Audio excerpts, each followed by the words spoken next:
ಹಾಗೂ RDCC ಬ್ಯಾಂಕಿನ ಮಿತ್ರರು ಆದಂತ ವಿಶ್ವನಾಥ್ ಗೌಡ ಅಧ್ಯಕ್ಷರೇ, ಇಲ್ಲಿ ಸೇರಿದಂತ ಎಲ್ಲ ನನ್ನ ಹಿರಿಯರೇ, ಯುವಕ ಮಿತ್ರರೇ, ತಾಯಂದಿರೇ ಮತ್ತು ಪತ್ರಿಕಾ ಬಳಗದ ಮಿತ್ರರೇ, ಬಂಧುಗಳೇ, ಬಹಳ ವಿಶೇಷವಾದಂತ ಕಾರ್ಯಕ್ರಮ ಇದು, ಬಹಳ ಅದ್ಭುತವಾದಂತ ಕಾರ್ಯಕ್ರಮ. ಈ ಕಾರ್ಯಕ್ರಮ ನಿಜವಾಗಲೂ ಇವತ್ತು ನನ್ನ ತಾಯಂದಿರಿಗೆ ನಿಜವಾಗ್ಲೂ ಬಹಳ ಟೈಮ್ ಆಗಿದೆ ಅನ್ನೋದು ನಮ್ಗೆ ಗೊತ್ತು. ಅವರು 9 ಗಂಟೆಯಿಂದ ಏನು ಕುಂಭ ಹೊತ್ಕೊಂಡು ಈಗ 3:30 ಆದ್ರೂ ಇನ್ನೂ ಇದೀವಲ್ಲ, ಇದೇ ನಮ್ಗೆ ದೊಡ್ಡ ತಾಳ್ಮೆ ಅಂತ ತಿಳ್ಕೊಂಡಿರ್ಬೋದು. ಆದ್ರೆ ಅದ್ಭುತವಾಗಿ ಈ ಕಾರ್ಯಕ್ರಮವನ್ನು ಆಯೋಜನೆ ಮಾಡಿದಂತ ಈ ಕಾರ್ಯಕ್ರಮದ ತಾಲೂಕಿನ ಅಧ್ಯಕ್ಷರಾದಂತ ನಂದಳ್ಳಿ ರುದ್ರಗೌಡ್ರೆ, ಬಂಧುಗಳೇ, ಹಾಗೆಂದ್ರೆ ಇನ್ನೊಂದು 10 ನಿಮಿಷದಲ್ಲಿ ಕಾರ್ಯಕ್ರಮ ಮುಗುತ್ತೆ. ಪೂಜ್ಯರು ಆಶೀರ್ವಚನ ನೀಡುವವರೆಗೂ ಯಾರು ನಿಮ್ಮ ಕುಂಭಗಳನ್ನ ಮನೆ ಒಯ್ಯಬಾರ್ದು. ದಯವಿಟ್ಟು ಇನ್ನೂ ಒಂದು 10 ನಿಮಿಷ 15 ನಿಮಿಷ ಕೂತ್ಕೋಬೇಕಾಗಿ ವಿನಂತಿ. ಬಂಧುಗಳೇ, ಈ ಜಯಂತ್ಯೋತ್ಸವವನ್ನ ಯಾಕೆ ಮಾಡ್ತಾ ಇದ್ದೀವಿ ಅನ್ನೋದು ಬಹಳ ಸವಿಸ್ತಾರವಾಗಿ ವಿಶೇಷವಾಗಿ ಅಮ್ರೇಗೌಡ ಸಾಹೇಬರು ಬಹಳ ಚೆನ್ನಾಗಿ ಹೇಳಿದ್ರು. ನೀವು ಇನ್ನೂ ಒಂದು 15-20 ನಿಮಿಷ ನಿಮ್ ಕಾರ್ಯಕ್ರಮನ ಮುಗಿದೈತೆ. ಇವರು ಶ್ರೀಗಳು ಮಾತಾಡಿದ ಮೇಲೆ ನಾವು ಕಾರ್ಯಕ್ರಮ ಮುಗಿಸೋದು ಹೋಗ್ತೀವಿ, ನಿಮ್ ಸಲ ಕೂತೀವಿ. ಅದಕ್ಕೆ ನನಗೆ ಹೇಳಿದ್ರು ಅಮ್ರೇಗೌಡ ಸಾಹೇಬರು, ಜಿ ವೀರಪ್ಪ ಸಾಹೇಬರು, ಮಲ್ಲಿಕಾರ್ಜುನ ನಾಗಪುರ ತಂಗಡಿಗೆರೆ, ನೀವು ಯಾವಾಗ ಹೋಗ್ತೀರಿ ಅಂತಂದ್ರು. ನಾನಂದ್ಯ, ಇಲ್ಲ ಸರ್, ಕಾರ್ಯಕ್ರಮಕ್ಕೆ ಹೋಗಿಲ್ಲ, ಕೆಳಗ ಹಾಸಿದ್ದ ಕಂಬಳಿನ ನಮ್ಮದು, ನೀವೆಲ್ಲರೂ ಎದ್ದ ಮೇಲೆ ಆ ಕಂಬಳಿ ಎಕ್ಕೊಂಡು ಹೋಗ್ಬೇಕು ನಾನು ಅಂತ ಹೇಳಿದ್ದೆ. ಯಾಕಂದ್ರು ನನ್ನ ಕ್ಷೇತ್ರದ ನಡೆಯಕತ್ತೈತೆ, ಮತ್ತೆ ಎಲ್ಲರೂ ಮುಗಿದ ಮೇಲೆ ನಾನು ಹೋಗ್ಬೇಕು, ಅಲ್ಲಿ ಮಟ್ಟ ಹೋದ್ನಂದ್ರ ತಪ್ಪಾಗತ್ತ ಅನ್ನೋದಕ್ಕೆ ನಾನು ಅದಕ್ಕೆ ಇಲ್ಲಿ ಕೂತೀನಿ, ಕಾರ್ಯಕ್ರಮ ಮುಗಿದ ಮೇಲೆ ಹೋಗ್ತೀನಿ ಅಂತ ಹೇಳಿದ್ದೆ. ವೇಮರೆಡ್ಡಿ ಮಲ್ಲಮ್ಮನ ಜಯಂತಿ ಬಹಳ, ಈ ಜಯಂತಿಯನ್ನು ಯಾಕೆ ಮಾಡಬೇಕು ಅನ್ನೋದನ್ನ ಇವತ್ತ ನೀವೆಲ್ಲ ಸಮಾಜದವ್ರು ಮಾಡ್ತಾ ಇದ್ದೇವೆ. ಈ ಕಾರ್ಯಕ್ರಮ ರಾಜ್ಯ ಸರ್ಕಾರದಿಂದನೂ ನಾವು ಮಾಡ್ತಾ ಇದ್ದೀವಿ. ಆ ಕಾರ್ಯಕ್ರಮ ಈ ರಾಜ್ಯದೊಳಗೆ ಮಾಡಕತ್ತಿದ್ದ ಜವಾಬ್ದಾರಿ ನನಗೇ ಇದೆ. ಅದು ಹೇಮರೆಡ್ಡಿ ಮಲ್ಲಮ್ಮನ ಜಯಂತಿ ಉತ್ಸವ ನಾವೇ ರಾಜ್ಯ ಸರ್ಕಾರದಿಂದ ನನಗನ್ಸಿದ ಮಟ್ಟಿಗೆ 2017 ಒಳಗ ಈ ರಾಜ್ಯದ ಮುಖ್ಯಮಂತ್ರಿಗಳಾದಂತ ಸಿದ್ದರಾಮಯ್ಯನವರು ರಾಜ್ಯ ಸರ್ಕಾರದಿಂದ ಹೇಮರೆಡ್ಡಿ ಮಲ್ಲಮ್ಮನ ಜಯಂತ್ಯೋತ್ಸವವನ್ನು ಮಾಡ್ಬೇಕಂತ ಆದೇಶ ಮಾಡಿದ್ರೆ ಅದು ಸಿದ್ದರಾಮಯ್ಯ ಸಾಹೇಬರು ಅನ್ನೋ ಮಾತನ್ನ ಇಲ್ಲಿ ಹೇಳ್ಬೇಕು ಇಷ್ಟಪಡ್ತೀನಿ. ಬಂಧುಗಳು, ಎಲ್ಲರೂ ಅನ್ಬೋದು ಜಯಂತಿನ ಯಾಕೆ ಮಾಡಬೇಕು, ಜಯಂತಿಯಿಂದ ಏನು ಉಪಯೋಗ ಇದೆ, ಜಯಂತಿಯಿಂದ ಯಾರಿಗೆ ಅನುಕೂಲ ಆಗತ್ತ ಅನ್ನೋ ಮಾತನ್ನ ಕೆಲವೊಂದಿಷ್ಟು ಮಂದಿ ಮಾತಾಡ್ತಿರ್ತಾರೆ, ವಿಶ್ಲೇಷಣೆ ಮಾಡ್ತಾರೆ. ಆದ್ರೆ ಈ ಎಲ್ಲ ಮಹಾಪುರುಷರು ಹೇಮರೆಡ್ಡಿ ಮಲ್ಲಮ್ಮ ಬೇರೆ ರೆಡ್ಡಿ ಸಮಾಜಕ್ಕೆ ಸೀಮಿತವಾಗಿ ಕೆಲಸವನ್ನ ಮಾಡಲಿಲ್ಲ, ಈ ಸಮಾಜಕ್ಕೆ ಬಹಳಷ್ಟು ಕೆಲಸವನ್ನ ಮಾಡಿದ್ರೊಳಗ ಹೇಮರೆಡ್ಡಿ ಮಲ್ಲಮ್ಮನ ಒಬ್ರು. ಅದಕ್ಕೆ ಅವರ ನೀತಿಯನ್ನ, ಅವರ ನಡೆದು ಬಂದ ದಾರಿಯನ್ನ, ಅವರ ಸಿದ್ಧಾಂತವನ್ನ ಈ ರಾಜ್ಯಕ್ಕೆಲ್ಲ, ಈ ದೇಶಕ್ಕೆ ತಿಳಿಸುವಂತ ಕೆಲಸವನ್ನ ಮಾಡ್ಲಿಕ್ಕೆ ಸರ್ಕಾರದಿಂದ ಹೇಮರೆಡ್ಡಿ ಮಲ್ಲಮ್ಮನ ಜಯಂತಿಯನ್ನ ಮಾಡ್ತಾ ಇರೋದು.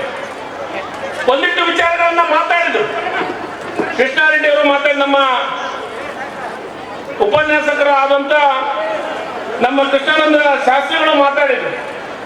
ಹೇಮರೆಡ್ಡಿ ಮಲ್ಲಮ್ಮ ಯಾವ ರೀತಿ ಜೀವನವನ್ನ ಮಾಡಿದ್ರು, ಎದಕ್ಕೆ ಅವರನ್ನ ಇಷ್ಟೆಲ್ಲ ವಿಚಾರಗಳನ್ನ ಕೇಳಿದ್ರು ಅಂತಂದು ನಾನು ಒಂದು ಮಾತನ್ನು ಹೇಳಿಕ್ಕೆ ಇಷ್ಟಪಡ್ತೀನಿ. ಬಂಧುಗಳೇ, ನಾವ್ಯಾರ ತಪಸ್ಸು ಮಾಡಿದ್ರೆ ಅಂತ ತಿಳ್ಕೊಳ್ಳಿ, ನಾವ್ಯಾರ, ನಾನು, ಅಮ್ರೇಗೌಡ ಸಾಹೇಬರು, ವೇದಿಕೆ ಮೇಗಿದ್ದಾರೆ, ಎಲ್ಲರೂ ತಪಸ್ಸು ಮಾಡಿದ್ವಿ ಅಂತ ತಿಳ್ಕೊಳ್ಳಿ. ದೇವ್ರ ಏನ್ರ ನಮಗ್ ಪ್ರತ್ಯಕ್ಷ ಆದ್ರ ನಾವೇನ್ ಕೇಳ್ತೀವಿ, ನನ್ನ ಏನಾರ ಮಾಡಿ ದೊಡ್ಡ ಸ್ಥಾನಮಾನದಾಗ ಇರ್ಲಿಪ್ಪ, ಈ ರಾಜ್ಯಕ್ಕೆ ಮುಖ್ಯಮಂತ್ರಿ ಆಗಲಿ, ಇನ್ನೊಂದು ಸಂಪತ್ತು ಏನಾರ ಏನ್ ಸಿಕ್ಕಿದ್ದು ಎಷ್ಟು ಕೇಳಕ್ ಸಾಧ್ಯ ಇದೆ ಸಂಪತ್ತು ಕೇಳಕ್ ಚಾಲು ಮಾಡ್ತಾರೆ. ಆದ್ರೆ ಹೇಮರೆಡ್ಡಿ ಮಲ್ಲಮ್ಮಗ ಪ್ರತ್ಯಕ್ಷ ತಪಸ್ಸು ಮಾಡಿ ಪ್ರತ್ಯಕ್ಷ ರತ್ಯಾಗಿ ಏನ್ ಕೇಳಿದ್ಲು ಗೊತ್ತಾ? ಒಂದೇ ಮಾತನ್ನ ಕೇಳಿದ್ರು, ನನ್ನ ಸಮಾಜಕ್ಕೆ ಬಡತನವನ್ನ ಕೊಡಬೇಡ, ಉಡುತ್ತುಡ್ಲಿಕ್ಕೆ, ತೊಡ್ಲಿಕ್ಕೆ, ತಿನ್ಲಿಕ್ಕೆ, ದಾನವನ್ನು ಮಾಡ್ಲಿಕ್ಕೆ ಅವರಿಗೆ ಒಂದು ಶಕ್ತಿ ಕೊಡುವಂತ ಯಾರಾದ್ರೂ ಕೇಳಿದ್ರೆ ಅದು ಹೇಮರೆಡ್ಡಿ ಮಲ್ಲಮ್ಮ. ನಾನು ಅವಾಗ ಜೋಕ್ ಮಾಡ್ತಿರ್ತೀನಿ ನನ್ನ ಗೆಳೆಯರಿಗೆ, ನೋಡಪ್ಪ ನೀವೆಲ್ಲ ಪುಣ್ಯ ಮಾಡ್ರಿ, ನಿಮ್ಮ ದೇವ್ರ ಪ್ರತ್ಯಕ್ಷ ಆದ, ನಿಮಗ ನನ್ನ ಸಮಾಜಕ್ಕೆ ಕೊಡ್ರಿ ಅಂತ ಕೇಳಿದ್ರು, ನಮ್ಮ ದೇವ್ರು ಅದಾವು, ಬೇರೆ ಬ್ಯಾಟಿ ಮಾಡ್ರಿ,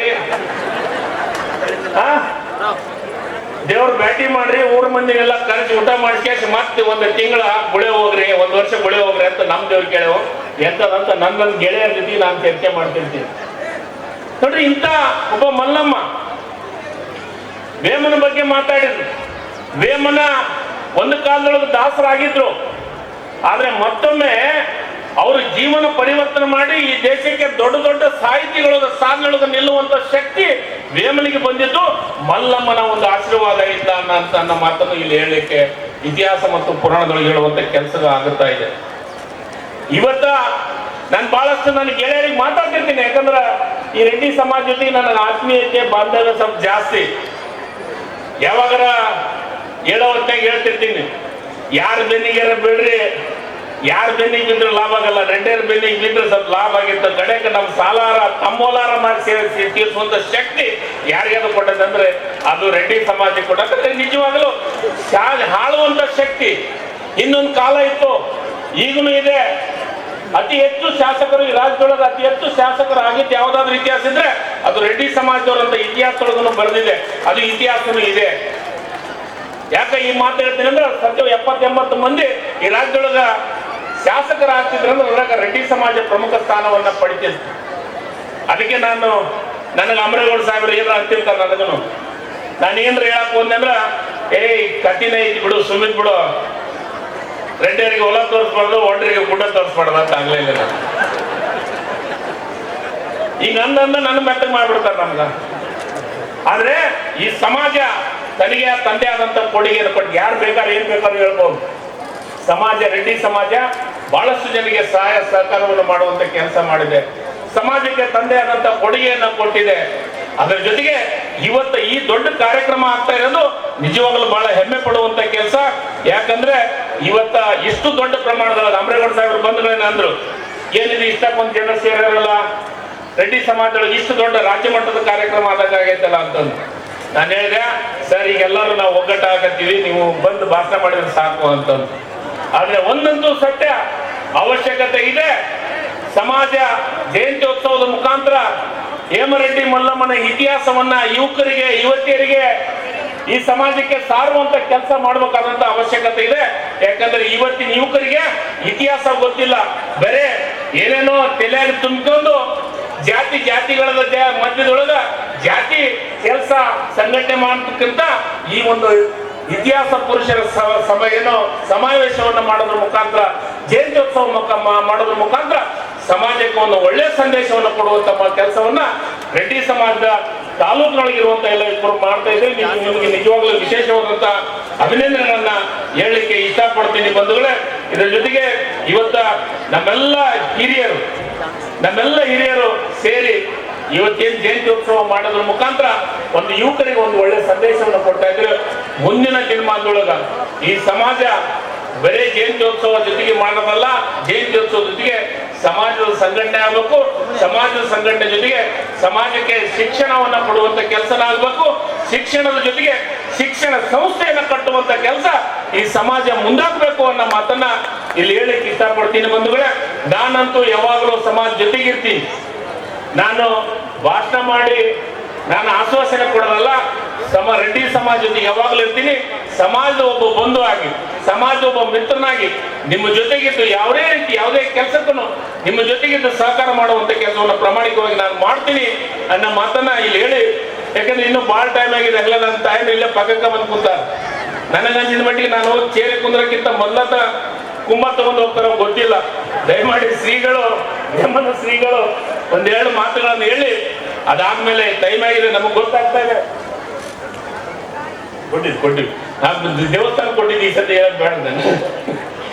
ಆದ್ರೆ ಒಂದಂತೂ ಸತ್ಯ, ನಾವು ಶ್ರೀಗಳ ಮಾತನ್ನ ಕೇಳೋಣ ಅವ್ರಿಗೆ. ಮತ್ತು ಅದ್ರ ಜೊತೆಗೆ ಸಮಾಜದ ಯಾವುದೇ ಕೆಲಸ ಕಾರ್ಯಗಳಲ್ಲಿ ನನ್ನ ವೈಯಕ್ತಿಕ ಇರ್ಬೋದು ಮತ್ತು ನನ್ನ ಇಲಾಖೆಯಿಂದ ಕೊಡುವಂಥದ್ದು ಇರ್ಬೋದು, ನೀವೇನೇ ತಂದ್ರು ನಿಶ್ಚಿತವಾಗಲೂ ಈಗನೇ ಆ ಒಂದು ಆದೇಶವನ್ನು ಮಾಡುವಂತ ಕೆಲಸ ಪ್ರಾಮಾಣಿಕವಾಗಿ ನಾನು ಮಾಡ್ತೀನಿ ಅನ್ನೋ ಮಾತನ್ನ ಇಲ್ಲಿ ಹೇಳಿ ಇವತ್ತು ನನಗೆ ಮಾತಾಡ್ಲಿಕ್ಕೆ ಅವಕಾಶ ಮಾಡಿಕೊಟ್ಟಂತ ನಿಮ್ಮೆಲ್ಲ ರೆಡ್ಡಿ ಸಮಾಜ ಬಂಧುಗಳು ಒಂದ್ಸಿ ನನ್ನ ಮಾತನ್ನು ಮುಗಿಸ್ತೀನಿ. ಜೈ ಹಿಂದ್, ಜೈ ಕರ್ನಾಟಕ. ಧನ್ಯವಾದಗಳು.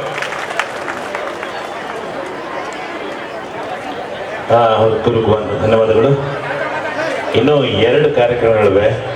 ದಯವಿಟ್ಟು ಶ್ರೀಗಳ ಆಶೀರ್ವಚನ ಇದೆ, ಹಾಗೆ ಪ್ರತಿಭಾನ್ವಿತ ವಿದ್ಯಾರ್ಥಿಗಳ ಸನ್ಮಾನ ಇದೆ. 25 ಮಕ್ಕಳಿದ್ದಾರೆ. ಓಕೆ,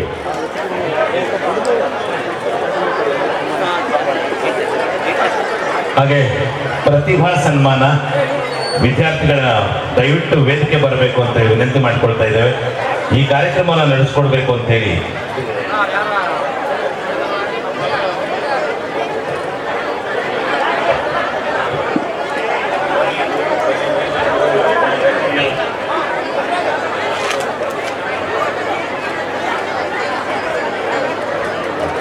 ಕಾರಟಗಿ ಹಿರೇಮಠದ ಕಡೆಯಿಂದ ತಾಲೂಕು ಅಧ್ಯಕ್ಷರಿಗೆ ಹಾಗೂ ಬಯಾಪುರ ಸಾಹೇಬರಿಗೆ ಶ್ರೀಗಳಿಗೆ ಸನ್ಮಾನ ನೆರವೇರಿಸ್ತಾ ಇದ್ದಾರೆ. ದಯವಿಟ್ಟು ವಿದ್ಯಾರ್ಥಿಗಳಿಗೆ ಅವಕಾಶವನ್ನು ಕೊಡಬೇಕು, ಈ ಕಾರ್ಯಕ್ರಮವನ್ನು ನಡೆಸ್ಕೊಡ್ಬೇಕು ಅಂತ ಹೇಳಿ ಪ್ರತಿಭಾ ಪುರಸ್ಕಾರವನ್ನ ಪೇನಜಾ ರೆಡ್ಡಿ ಕಾರಟಗಿ ಅವರು ಬೇಗ ಬೇಗ ನಡೆಸ್ಕೊಡ್ಬೇಕು ಅಂತ ಹೇಳಿ ವಿನಂತಿ ಮಾಡಿಕೊಳ್ತೇವೆ. ಪೇನಜಾ ರೆಡ್ಡಿ ಕಾರಟಗಿ ಅವರು ಸನ್ಮಾನವನ್ನ ನಡೆಸ್ಕೊಡ್ಬೇಕು. ಇದಾದ ನಂತರ ಶ್ರೀಗಳ ಆಶೀರ್ವಚನವಿರುತ್ತೆ.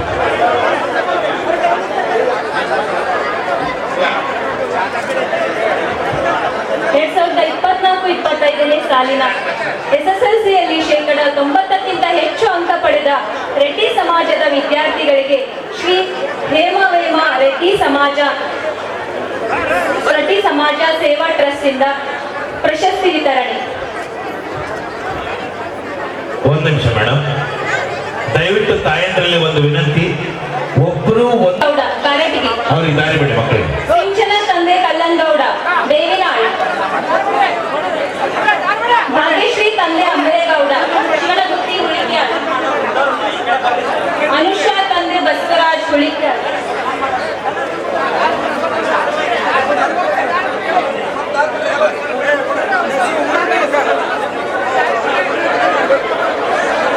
ವರ್ಷಾ ತಂದೆ ಮಲ್ಲಿಕಾರ್ಜುನ್ ನಾಡೇಗೌಡರು ಬೆನ್ನೂರು, ಶಿವಲೀಲಾ ತಂದೆ ಉಮೇಶ್ ಗೌಡ,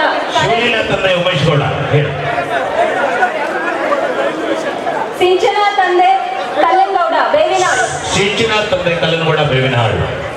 ಭಾಗ್ಯಶ್ರೀ ತಂದೆ ಅಮರೇಗೌಡ ಶಿವನಗುತ್ತಿ ಹುಳಿಕ್ಯಾಳ್, ಅನುಷಾ ತಂದೆ ಬಸವರಾಜ್ ಹುಳಿಕ್ಯಾಳ್, ರಾಜೇಶ್ವರಿ ತಂದೆ ಉಮೇಶ್ ಚಳ್ಳು. ಸಾಲ ಕೂತ್ಕೋಬೇಕು. ಸೀರಿಯಲ್ ನೆಕ್ಸ್ಟ್ ಹೇಳಿ. ರಾಜೇಶ್ವರಿ ತಂದೆ ಉಮೇಶ್ ಚಳ್ಳೂರ್, ವೆಂಕಟೇಶ ತಂದೆ ಬಸವರಾಜ್ ಬೇವಿನಾಳ್, ಸೌಜನ್ಯ ತಂದೆ ವಿರೂಪಾಕ್ಷಿ ಸಿಂಗ್ನಾಳ್, ರಶ್ಮಿ ತಂದೆ ರುದ್ರಪ್ಪ ಸಿದ್ದಾಪುರ್, ಸಂಜನಾ ತಂದೆ ಅಶೋಕ್ ಪೊಲೀಸ್ ಪಾಟೀಲ್,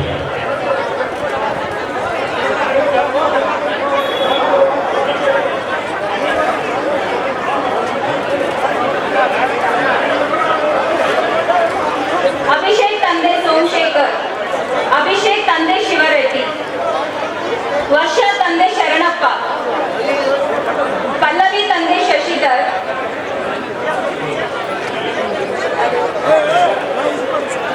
ಸ್ವಲ್ಪ ವೇಟಿಂಗ್ ನಲ್ಲಿ ಇಡ್ರಿ ಇವನ್ನ.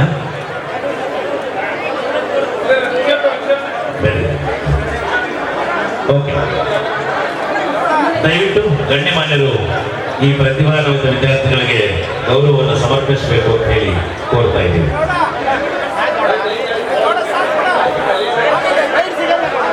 ಸ್ವಲ್ಪ ದಾರಿ ಬಿಡಿ. ದಯವಿಟ್ಟು ಗಣ್ಯಮಾನ್ಯರು ದಯವಿಟ್ಟು ಈ ವಿದ್ಯಾರ್ಥಿಗಳು ಬರೋದಕ್ಕೆ ಕೊಡಿ. ದಾರಿ ಬಿಡಿ. ಸ್ವಲ್ಪ ಸರಿಯಾದಿಲ್ಲ, ಅವರು ಪ್ರಾರ್ಥನೆಗಳು ಸರಿಯಾಗಿ.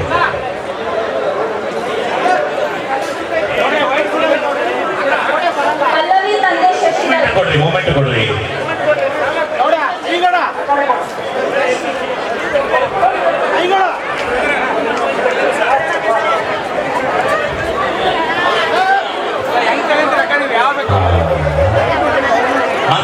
ಮಾತಾಡ್ಬೇಡ್ರಿ, ಈಗ ಸನ್ಮಾನ ನಡೆದಿದೆ.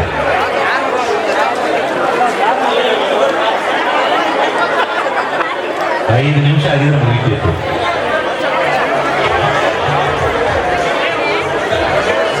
ಕೊಡಿ ಮಕ್ಕಳಿಗೆ ಕೊಡಿ.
ಸ್ವಲ್ಪ ಮಾತು ಕಡಿಮೆ ಮಾಡಿ ತಗೊಂಡೋದ್ರು ನಿಮ್ಮ ಸಿಗೋದಿಲ್ಲ ಈಗ ಅರ್ಧ ತಾಸು ಬೇಕು.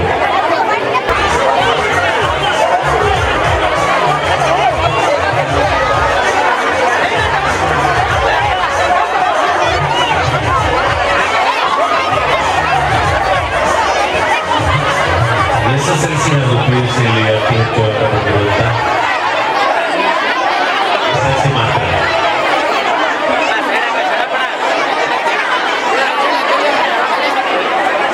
ದಯವಿಟ್ಟು ಅಮ್ಮ ಎಲ್ಲ ಕುಟುಂಬಗಳು ಅವೇ ರೀತಿ ಇದ್ದಾವೆ. ನೀವು ಒಂದು ಕುಟುಂಬ ಬೇಕು ತಗೊಂಡು ಹೋಗ್ಬಿಡಿ. ಎಲ್ಲ ನಮ್ಮ ಹೆಚ್ಚಿಕೊಂಡು ಕುಟುಂಬಗಳನ್ನ ಶಾಂತ ತೆಗೆದುಕೊಂಡು ಹೋಗ್ಬೋದ ಔಷಧಿ ಮಾಡ್ತಾರೆ.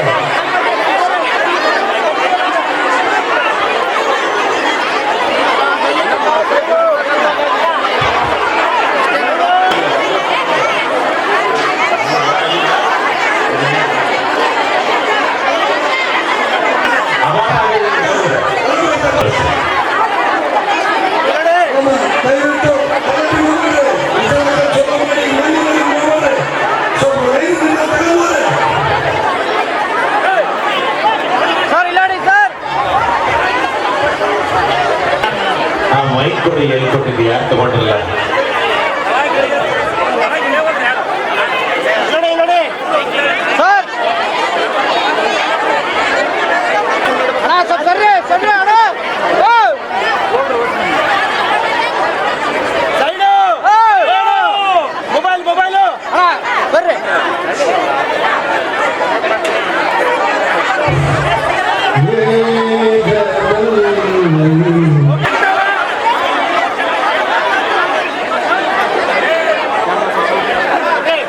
ದಯವಿಟ್ಟು ಆ ಕಡೆ ಈ ಕಡೆ ನಿಲ್ಲಿಸಿ.